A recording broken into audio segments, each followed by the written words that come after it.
ने एक ही बात उसके पल्ले बांधी, और वो ये कि भाई किसी की बात को कभी ना मत बोलना। कविता, ओ कविता। कविता जो कि बाल बना रही थी। हाँ जी, बेटा जरा पीने को पानी देना। कविता ने न आओ देखा न ताओ, हाथ में बाल लगा हुआ कंघा लेकर दूसरे हाथ में पानी का ग्लास लेकर पहुंच जाती है सासू माँ के पास। लाला बहू, छी छी, ये तो पूरे ग्लास में बाल लगे हैं। ओ सॉरी माँ जी, वो क्या ना मैं बाल झाड़ रही थी। हाँ तो झाड़ लेती फिर दे देती पानी। माँ जी वो तब तक देर हो जाती ना। अरे तो बोल देती मैं किसी और से ले लेती पानी। क्या बोलती थी माँ जी कि मैं आपको पानी नहीं दूंगी? नहीं बोल सकती आपको। आप ये बोल रही हैं मेरी माँ ने ना बोलने से मना किया है, आप जानती है ना। सास सर पर हाथ रख लेती है और पानी का ग्लास टेबल पर रखकर खुद ही पानी लेने उठ जाती है। पता नहीं यहाँ के लोगों को क्या बीमारी है, एक तो काम करके दो और ऊपर से। तभी पति की आवाज आती है, कविता, ओ कविता, जरा जल्दी से आना। कविता जिसके हाथ में पानी का ग्लास था, वो पानी का ग्लास लेकर सीढ़ियों पर भागती है, जिससे सीढ़ियों में पानी गिरता है और पानी में पैर पड़ने से कविता का पैर फिसलता है और पैर फिसल जाने के बाद वो गिर जाती है। पति को जोर से कविता के चिल्लाने की आवाज आती है। वो भागकर उसे पकड़ता है, लेकिन ये क्या, वो भी कविता के साथ ही गिर जाता है। अरे क्या हो रहा है, ये कैसे गिरे पड़े जा रहे हो? बहू तू इसे लेकर गिरी है या ये तुझे लेकर गिरा? माँ जी वैसे तो हम दोनों एक दूसरे के प्यार में गिरे पड़े हैं, लेकिन फिलहाल तो मैं पहले गिरी, मेरा देखा देखी ये भी कूद पड़े। देखा देखी कूद पड़े। अरे ये कोई स्विमिंग पूल है? अरे कोई सीढ़ी से गिरता है क्या?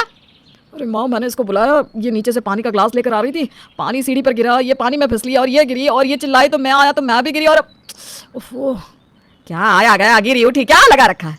बहू पानी का ग्लास लेकर क्यों भागी ऊपर? वो माँ जी इन्होंने कहा था कि तुरंत ऊपर आ जाओ।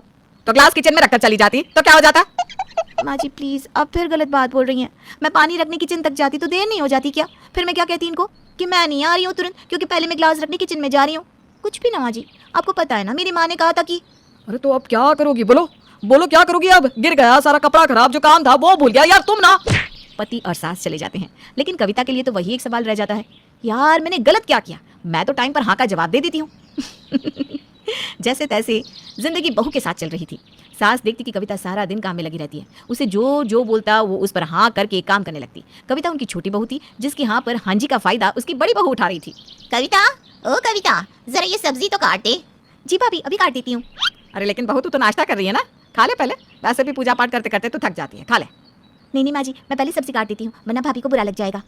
अरे ला, मैं सब्जी काट देती हूँ, वैसे भी खाना तो दोपहर में बनेगा।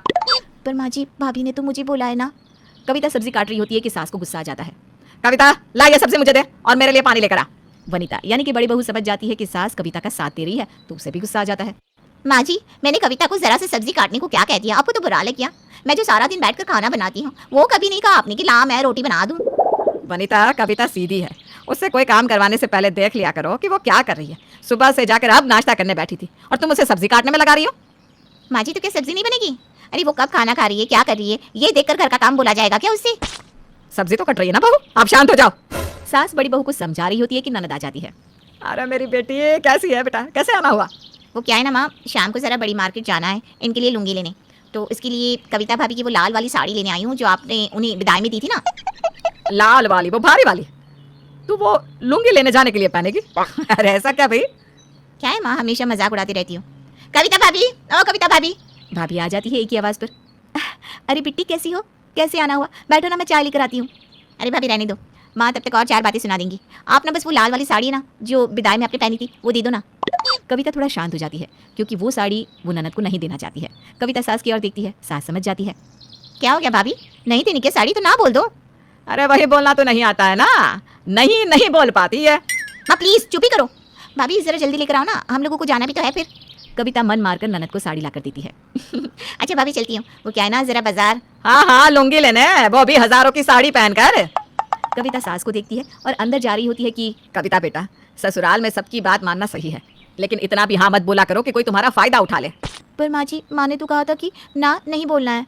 अरे लेकिन बेटा, जहाँ तुझे तकलीफ हो वहाँ तो ना बोल दिया कर। नहीं माँ जी, ये ठीक नहीं है। कविता जैसे ही कमरे में जा रही होती है। कविता मैं बहुत थक गई हूँ, जरा कमरे में अदरक वाली चाय तो पकड़ा दी। और हाँ माँ जी, मैं ना कविता के हाथ की ही चाय पीऊंगी।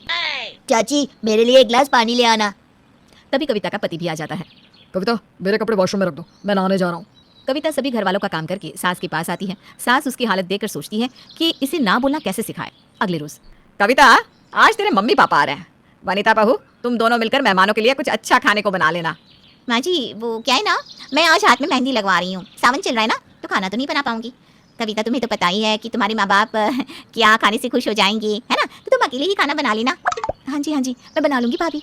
कविता सारा दिन लगकर खाना बनाती है, सबके लिए सारा इंतजाम करती है। कविता के माता पिता आते हैं तो सामने खड़ी होती है थकी हारी कविता।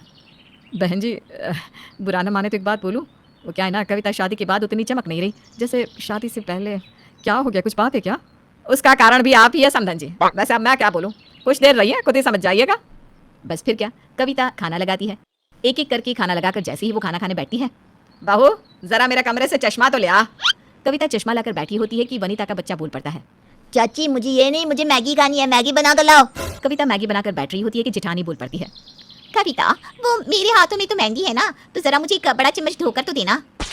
हाय रे, कविता उन्हें चम्मच देकर बैठी होती है कि ननद आ जाती है। भाभी क्या है, ब्लाउज तो दिया ही नहीं आपने, जल्दी से लेकर आइए, चलिए। माँ देखती रहती है कि ये क्या हो रहा है। बेटा कभी किसी को ना भी बोल दिया कर। बस सासू माँ को तो इसी बात का इंतजार था। देखा बहू, तेरी माँ अब क्या बोल रही है, तू कभी ना भी कर दिया कर। कविता जो थकी बैठी थी वो सास की बात सुनकर रो पड़ती है, सास को गले लगा लेती है। तभी कविता के पिता, कविता जरा चावल तो देना। पापा खुद ले लीजिए, माँ को बोल दीजिए अभी मैं रो रही हूँ। कविता की बात पर पूरा घर हंस पड़ता है।